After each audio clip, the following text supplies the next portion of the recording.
Pokemon games are indefensibly bad, is what people online shout every time a new Pokemon game is released. And while I don't agree completely, I do think that there are valid criticisms of some of the more recent games. But while no tree is safe from scrutiny, one thing that the dialogue surrounding Pokemon games seems to never touch is the competitive scene, which is interesting to me because after the first few months of a game's release, a lot of the players still playing are the competitive players. With the release of Pokemon Champions, competitive play is completely over for Scarlet and Violet. Like, we're never gonna have official tournaments on them again. And that got me thinking, were Scarlet and Violet actually good competitive games? It seems like it should be an easy question to answer, but there's a bit more going on beneath the surface. See, while it's true that Scarlet and Violet were only one generation of Pokemon, contained within these titles was not one, not two, not three competitive formats, but a whopping J. That's 10 in number form. 10 formats might not sound like a lot, but here's the thing. I started competing at official tournaments back in 2011, the first year of Pokemon Black and White, playing at probably hundreds of tournaments at this point since then. For most of the time that I've been competing, the competitive scene would have only one rule set a year, just one for the entire year. We referred to these rule sets not using newfangled technology like Regulation H or Series 3, but instead just as the year itself. Like, I can talk about VGC 2012, and the 5 people watching who played back then know what I'm talking about, and also would know which Pokemon were legal, and the 3 of them that could survive Latios, Dragon Gem, Draco Meteor. But starting in the final year of Generation 7 in Pokemon Ultra Sun and Ultra Moon, the Pokemon Company decided to shake things up. For the first time, we wouldn't be playing one format for the whole year, we'd instead be playing 3. These 3 formats, called Sun, Moon, and Ultra Series, were the precursor to what we have in Scarlet and Violet, where the rule set changes every 2 to 4 months. 3 formats in just 1 year felt like a lot back then, but it was nothing compared to what Pokemon Sword and Shield would bring. There, the modern system of changing regulations, which were then called series every 2 to 4 months, was introduced. And yet, despite the concept being introduced last generation, Scarlet and Violet are the first time that we've really gotten to experience a true diversity of formats. There's 2 reasons why.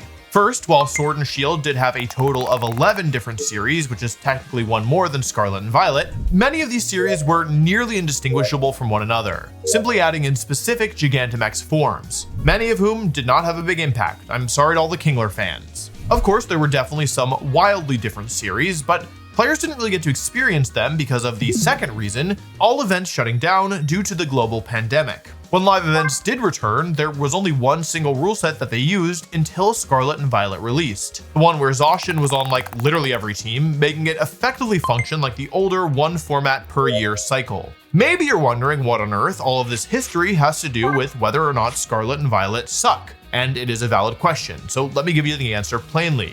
Competitive Pokemon has literally never, in its entire history, had a game with this many rule sets. In fact, Scarlet and Violet had between 2 to 4 times the amount of rule sets used in real-life tournaments that any other game has had thus far, and that makes it difficult to compare to other games. You might be thinking, how much does having a different rule set even matter? In fact, I don't even really care about what Pokemon my opponent has. I'm gonna click Fake Out and Parting Shot every turn regardless. When it comes to competitive Pokemon, rule sets are everything. Would you want to play a format where the only legal Pokemon is Burmy? Does that sound fun? Well, maybe for a game or 2, sure. But if there were thousands of dollars on the line in Burmy Bash, you might expect to see some angry posts about Mr. Pikachu. So, in order to answer how good Scarlet and Violet were as competitive games, one of the questions that we have to answer is, how good were the formats for competitive Pokemon in Scarlet and Violet? Of course, the rule sets are not the only thing that we have to consider. Another major factor in determining whether or not a Pokemon game is good is the signature mechanic introduced in that generation. Generation 6 introduced Mega Evolution, Generation 7 had Z moves, 8 had Dynamax, and Scarlet and Violet introduced Terastalization.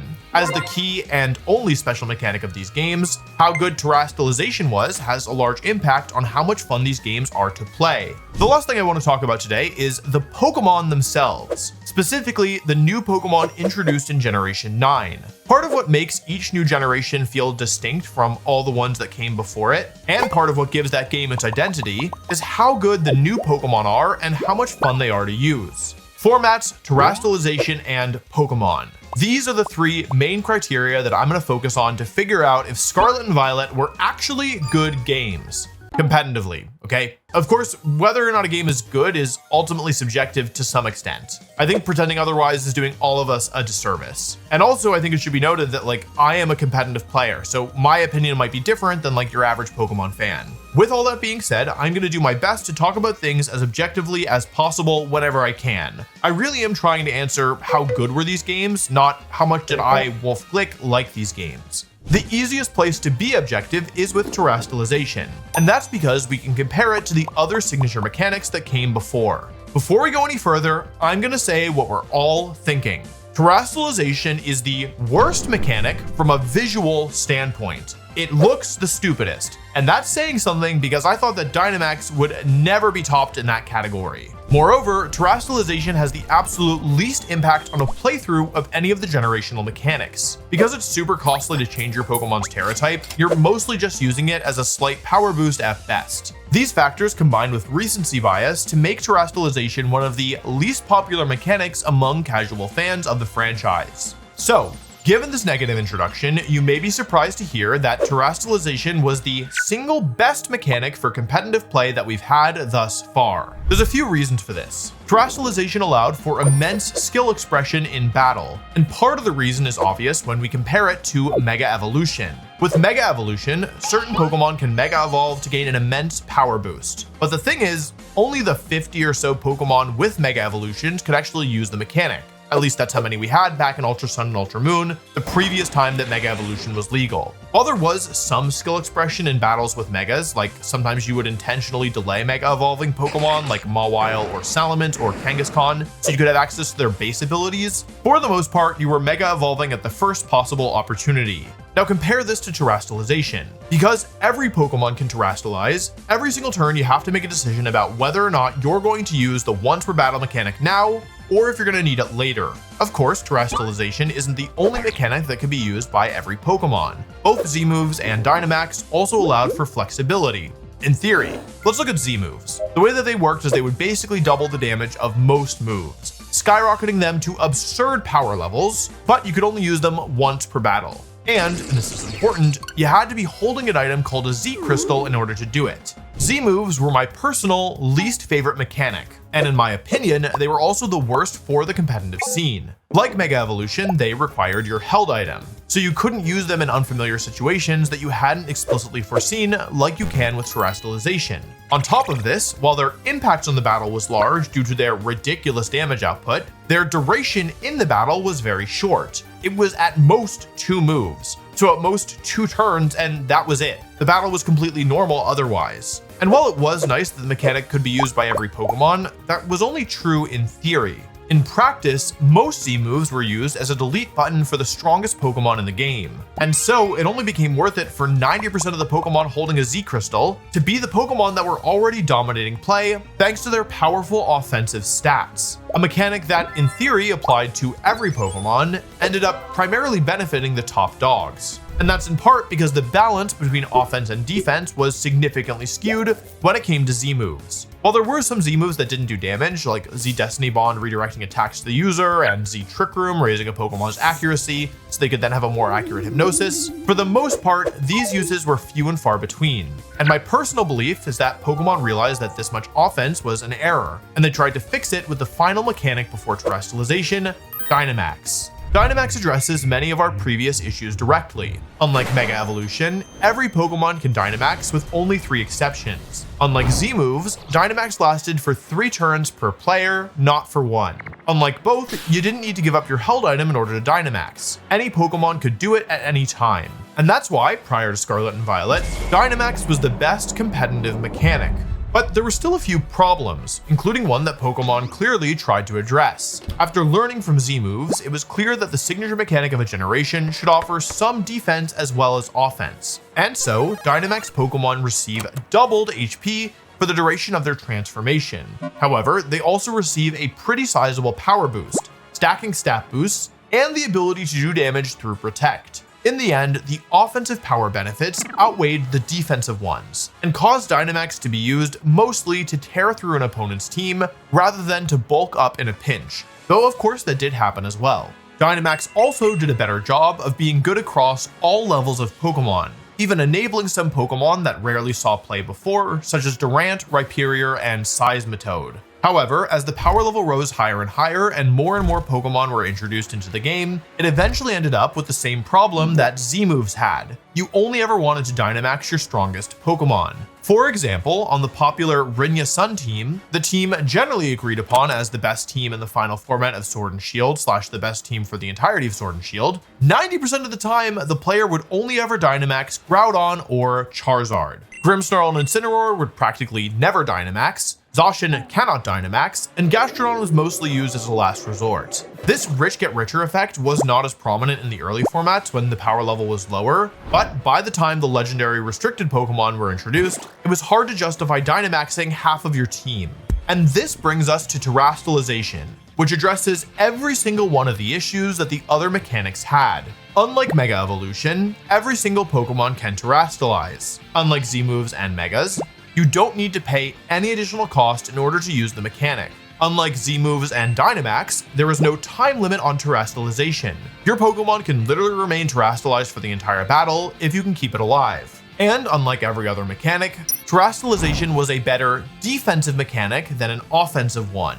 Don't get me wrong, Terastalization absolutely had offensive uses, and powerful ones at that. But ultimately, this is a defensive mechanic with offensive applications. Changing your type to resist the big super effective move that was about to delete your key Pokemon is, as it turns out, pretty powerful. And because the mechanic had both defensive and offensive applications, it finally fixed the problem of only being justified on the strongest Pokemon.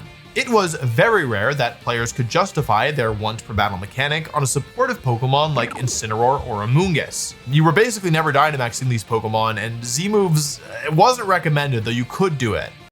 But not to that much success most of the time. But with Terastalization, every Pokemon on a team can and will use it. Support Pokemon like Amoonguss, Incineroar, Tornadus, and Whimsicott ended up being consistent and good Pokemon to Terastalize, despite their role being primarily to buff their teammates rather than to knock out your foes. And that's because Terastalization had something that none of the other mechanics did: customization. With 18 types to choose from, players could choose Terra types for their Pokemon for incredibly niche scenarios where they needed some help. While some Pokemon chose Terra types that helped them offensively and others chose Terra types that offered lots of defense, still others chose Terra types that offered some utility. Terra Grass ignoring Spore and Rage Powder, Terra Ghost ignoring Fake Out and Extreme Speed, Terra Dark blocking Prankster moves. These were just some of the options that players had available on any of their Pokemon at any time. Combine everything Terastalization offered, and what you're left with is the most skill-expressive generational mechanic that we have ever seen. I'm giving Terastalization a big thumbs up. This is a regular thumbs up. Maybe the under will make my thumb big. If you're interested in hearing more about the history of competitive Pokemon, make sure that you subscribe. I have a bunch of videos that I'd like to make focused on competitive history, including some about some of the strongest teams in history, and you're not going to want to miss them. Now, Terastalization is just one of the things that we're considering today. Let's talk about our next criteria, the new Pokemon introduced in Generation 9. There's a few things to look at here, but the first one to consider is, how many of the new Pokemon introduced could you bring to a tournament and not regret every choice that you've ever made in your entire life? And the answer is almost all of them. Of the 77 fully evolved Pokemon introduced in Generation 9 between the base game and the DLC, 69 of them have a finish of top 128 or better at a regional. Only these Pokemon do not. And frankly, Hydrapple is genuinely a good Pokemon, so I think considering it to be unplayable is disingenuous. This is, by far, the single highest percentage of Pokemon with a result this good out of any Pokedex, with maybe one exception, which is the first year of Black and White, but that's only because the only Pokemon that were legal in the entire format were the new ones, so it doesn't count anyway. Of course, how many Pokemon are viable is not the only thing that matters. Another question is how many of the new Pokemon are actually good. Top 128 in a regional is a good finish, but like, how many of those Pokemon could win tournaments? Well, of the 69 Pokemon that had a top 128 finish or better, 65 of them placed top 16 or better at a regional or higher level event. Hang on, that's counting the Pokemon introduced in Legends Arceus that weren't playable before, but technically were introduced in Sword and Shield, even though you couldn't play with them. Anyway, if you take those Pokemon out, it's only 57. Some Pokemon, by the way, like Doxpun, Rabsca, and Squawkabilly, actually have top 32 finishes, which is frankly pretty decent, But even with the higher bar, 74% of the new Pokemon introduced got close to winning a major tournament. This is an unthinkably high amount. And there's more going on here than just, power creep.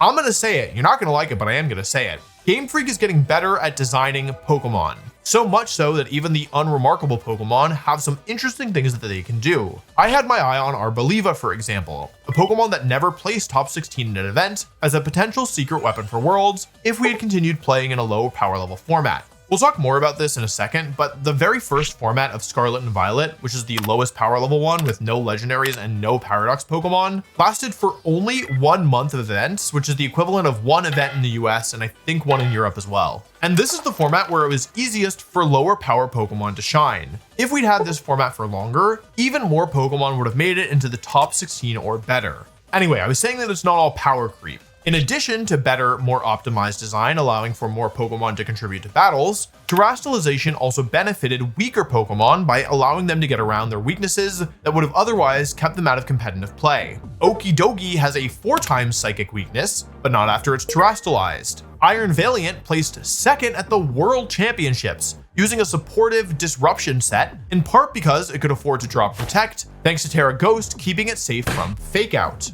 Scarlet and Violet also breathed new life into some of the older Pokemon. I would say that Dragonite is the biggest example, with buffs to Inner Focus and the new move Scale Shot that it got last generation pairing exceptionally well with Terastalization, creating not one but 2 distinct sets that allow Dragonite to make incredible use of the mechanic. Articuno was, perhaps, the ice type who benefited the most from the change from hail to snow, winning a regional despite having literally 0 results prior. Abomasnow and Alolan Ninetales also benefited from the weather change.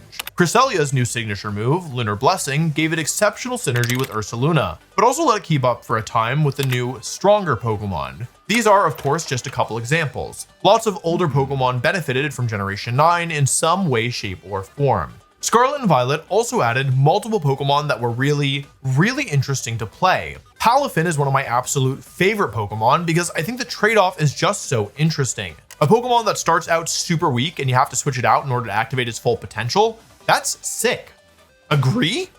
Agree. And Annihilate, whose signature move, Rage Fist, gets stronger every single time it's hit, that is not a mechanic that we have ever seen before. And I think it struck the right balance between good and great without being too overpowered. Now to address the big question of this section. How do we feel about the good Pokemon from Scarlet and Violet? The great ones, the ones that people complain about. The Fluttermanes, the Chenpaos, the Dindozos. This is a complicated question. In ironic fashion, the most popular Pokemon to use are often the least popular Pokemon in sentiment, even among competitive players who are the ones using them in the first place. However, there will always be popular Pokemon. No matter the format, there will always be some Pokemon that are better than others, even in Burmy Bash. So acting like Generation 9's set of popular Pokemon is bad just because they're recent, that's not good enough for me. Alright, here's my take. Generation 9's strongest Pokemon were, for the most part, a good set of Pokemon to have at the top because of their flexibility. Let's take a look at Fluttermane, arguably the best new Pokemon introduced. Fluttermane is one of, if not the single most customizable Pokemon to ever top the usage. Initially, players used max speed, max special attack, focus sash, Fluttermane. Then people started experimenting, dropping speed and power for bulk, and using items like booster energy special attack and choice specs to give them a damage boost. Some players experimented with moves, running substitute to take advantage of passive turns. Eventually, players started trying a speed booster energy, using Icy Wind to set up for partner KOs, while also hammering opponents with powerful Moonblasts and sometimes Shadow Balls too. Most recently, a set became popular that sacrificed all of the speed and all of the power for maximum bulk, even going so far as to use a defense boosting nature, Fluttermane's lowest stat. This set would rely on moves like Thunder Wave, Taunt, and Pain Split to slow opponents down and stick around for what felt like forever, and didn't even really have to worry about doing damage. There are even other sets that I haven't mentioned, like Life Orb when paired with Sun, or Fairy Feather, which I brought to the World Championships. And that's not even talking about the different Terra types. I've won tournaments with Terra Fairy and Normal and Grass, and I'm pretty sure I brought Terra Stellar to a tournament at some point, right? Like, that one was definitely viable. What I'm trying to get at is that even though Fluttermane was on most teams, at least on certain formats, it wasn't the same Fluttermane. Players could take Fluttermane's base and do a multitude of different things with it, even within the same format. Because players had so many choices, this was also a form of skill expression in team building. Choosing the right item, moves, and stats for your Fluttermane would give you a massive edge over somebody who just took the set that was considered the strongest at the time. And it's not just Fluttermane that this holds true for. Raging Bolt won tournaments with Booster Energy, Assault Vest, Life Orb, Leftovers, Safety Goggles, and even more. Goldango was one with Choice Scarf, Choice Specs, Leftovers, Life Orb, Metal Coat. Even a Pokemon originally thought to be inflexible, like Ursaluna Blood Moon, won events using Life Orb, Silk Scarf, Leftovers, and Assault Vest. It is true that not every Pokemon was fully flexible. Some Pokemon, like Chien-Pao, tended to have a dominant set. Although even that isn't fully true. The main Chien-Pao set I would say is Icicle Crash, Sucker Punch, Sacred Sword, and Protect. But there have been sets that used literally none of these moves, with Ice Shard, Ice Spinner, Throat Chop, Icy Wind, Taunt, and Crunch all seeing play at different points. If you're listening to this and you're thinking, wait a second, that doesn't sound right. Why do I feel like lots of Pokemon in competitive play use mostly the same sets? Well, you're not crazy. There are many Pokemon who are far less flexible than I've described. But guess what? Most of them aren't from Generation 9. Incineroar, Rillaboom, and Urshifu have had fewer viable sets than the aforementioned Pokemon. Though it is worth noting that they've all seen some variety and have each seen success with at least 3 different items. Though it is also true that their moves tend to be pretty consistent. Support Pokemon like Amoonguss, Tornadus, and Whimsicott often live or die off of the small optimizations in their spreads and item choices, but that's not always obvious to viewers. Also, even with the variety in sets, there does tend to be centralization at any given point of a format. If you're watching your 10th Fluttermane of the day, Thunderwave everything, you're probably not remembering fondly the time that it was Choice Specs Fluttermane, and it was one-shotting every Pokemon in front of it. Here's how I feel at the end of the day. Scarlet and Violet, in pretty much every aspect of introducing new Pokemon, did better than any Pokemon game that came before it. More Pokemon were usable, more usable Pokemon were good, and the great Pokemon were customizable and varied in what they could do, allowing for skill expression. While the Pokemon were sometimes flawed, just like any game, I'm giving these guys a thumbs up too. Which just leaves our final criteria, the formats themselves. Okay, this one's tough. Earlier I told you that there were 10 formats, but in reality only 9 of those hosted in-person events, but that is still too many for me to go through one by one. Instead, I want to touch on the good, the so-so, and the bad of the formats as a whole. The good. Most formats felt like they had time to breathe.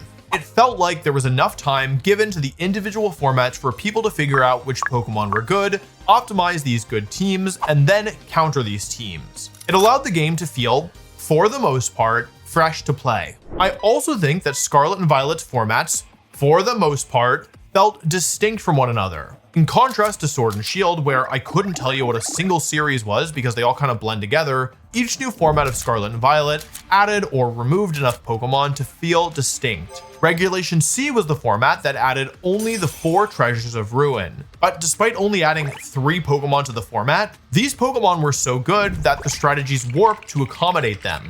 I also liked that for many formats, the set of best Pokemon could change pretty dramatically. This was especially true in the earlier formats. There was a time where Great Tusk was considered a top Pokemon. Orthworm was the threat you had to respect while team building. Palafin was one of the single best Pokemon in the game. Sinistcha won an international championship. Meowscarada was threatening to take over. However, and this is our transition to the so-so of the formats, once enough Pokemon were added, there was a bit too much centralization, especially across formats. For me, the turning point was in Regulation D, when Rillaboom and Urshifu were added. But it got especially bad when Incineroar was added back in during Regulation F. Now, to be fair, there was much more counterplay to these Pokemon than we had seen in previous games. With Covert Cloak and Clear Amulet, Incineroar was no longer the demon that he once was. But even still, there's a reason that nobody ran Kanto Arcanine once Incineroar was introduced. Why I haven't seen a Palafin since Urshifu returned. These Pokemon, by virtue of being so strong, push out other Pokemon that can fill a similar role, and they hurt diversity. I do think that these Pokemon are worth having in the game, to be clear, but I just wish that they'd been added later. I think adding them in when the restricted legendary Pokemon became legal would have resulted in them feeling less stale. We saw this most clearly, in my opinion, when we returned to Regulation H in the fall of 2025. Regulation H banned all of the legendary and paradox Pokemon, and during its first go, players were still figuring out what the best Pokemon were, meaning the bar was lower that teams had to clear to be good. However, when we returned to Regulation H after a year away, teams very quickly became optimized around Pokemon like Incineroar and Rillaboom, and there was a stretch where these Pokemon won many major events. Eventually though, the metagame adapted, and the biggest event of Regulation H Part 2 was won by Pokemon like Flamigo and Hisui and Typhlosion, in part due to their strong matchup into the standard cores. Speaking of these format reruns, I think they were only okay at best. I think it's telling that Regulation H, which initially had players very excited to not have to deal with Fluttermane and Urshifu, ended up with a lot of players complaining by the end. Part of the fun of a new format is learning what the strong Pokemon and combinations are, and you just don't get that same sense of fun when you've already played a format for 4 months. At the time I'm writing this, we're in the middle of Regulation F Part 2, which is the format with all Pokemon except the super powerful restricted legendary Pokemon legal. And at least right now, it feels wildly unpopular among the players. That being said, sometimes these reruns do work. We played Regulation G, the format with only one restricted Pokemon, twice. And the second time saw a much wider variation in teams and archetypes, with lots of clever innovation. I think the question of whether or not a rerun works depends a lot on the format itself, but also on whether or not players have really figured it out, which, to be fair, is an impossible question for the Pokemon Company to answer. Now let's talk about the bad. And we have a good segue in, which is to talk about the first format, Regulation A. This format featured no Paradox or Legendary Pokemon, and it only allowed the Pokemon that you could get in the regional decks of Scarlet and Violet. No Incineroar, no Rillaboom, no Sneasler, no Hisui and Arcanine. This format should have been awesome. With the lowest power level of any format in the entire generation, tons of Pokemon could shine, even niche ones. And yet, as I told you earlier, this format lasted for only a month. Only one US regional and one European regional, for what could have been the most popular format of the generation to be played for such a short amount of time is frankly a failure. And the fact that we never got a rerun of it despite having 3 repeat formats is baffling to me. But believe it or not, Regulation A was not the biggest disaster of a format. That honor instead goes to Regulation D. This was the format that added Pokemon available for transfer from Pokemon Home, adding in Landorus Therian, Urshifu, Tornadus, Rillaboom, Ursaluna, and more. But truthfully, my issue with this format isn't the Pokemon themselves, though I also don't love it, but that's not the point. My issue with this format is the timing.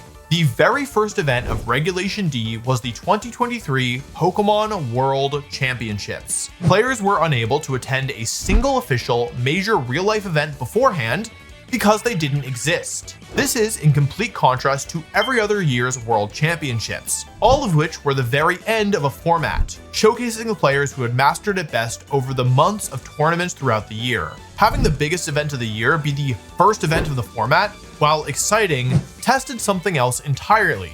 Who could pick up the format and rise the highest the quickest?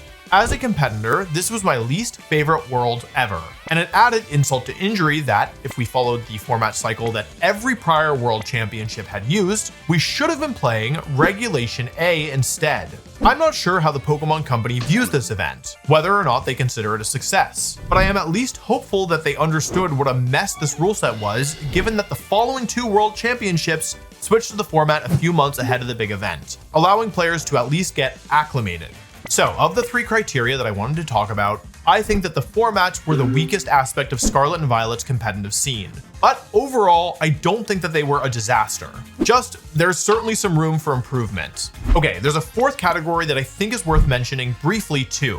The organizational aspect of tournaments. Tournaments have exploded in popularity. Events that used to struggle to get 100 entrants are now getting 10 times that. I've had multiple friends be unable to sign up for events because they sold out within minutes of registration opening. The record for largest tournament ever has been broken 5 times since Scarlet and Violet began, a record that was set in 2011 and hadn't been challenged since prior to this generation. There have been some challenges that have come with this as well. There are both hardware and software issues that have caused game crashes, including an especially egregious one during Top Cut of the World Championships in 2023. There are also additional software limitations, perhaps because the game was put out before it was fully ready, like not having battle box locking, not having a spectator mode, not being able to save replays of battles, and not being able to recreate game states after a disconnect, to name a few. All of these are issues that I hope to see resolved in Generation 10. However, despite all of the difficulties, I think the Pokemon Company International has really risen to the challenge. They've changed the tournament structure multiple times over the past few years to accommodate the increase in attendance. And I think they've done a good job of balancing making sure the best players make it as far as possible with concerns around timing and logistics. Did you know that when the generation first started, we would sometimes play 10 rounds on the first day, meaning sometimes we'd finish after 11 p.m., and then 64 players would play single elimination until only one remained. So you could go 10-0 on the first day and then draw a bad matchup round 1 of day 2, and then that was it. See ya. So I think that things are improving. Also, the addition of the open team sheet system into our tournaments has been a godsend. I don't really want to imagine trying to play with Terastalization and closed team sheets. I think it would have been a nightmare. I think open team sheets are probably the single biggest factor in why so many players have been able to be so consistent this generation, and I really hope that they stick around. Pikachu, if you're watching this, good job. Open team sheets are good.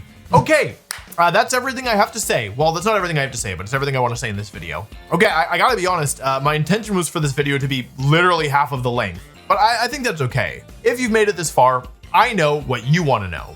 You want the answer. Was competitive Pokemon actually good in Scarlet and Violet? At this point, the answer is obvious. Yes, competitive Pokemon was good, great, in Scarlet and Violet. Now the question is, how good?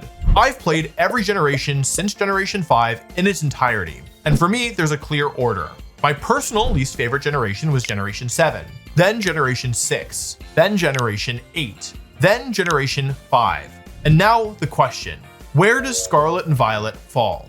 Ahead of Generation 5, a title that I never thought would change hands. In my opinion, Scarlet and Violet have been the single best generation for competitive Pokemon thus far. For now, at least. We'll have to see what Generation 10 brings. Thanks for watching. If you like this video, you should check out this other one where I ranked literally every single Pokemon and then some. Bye bye.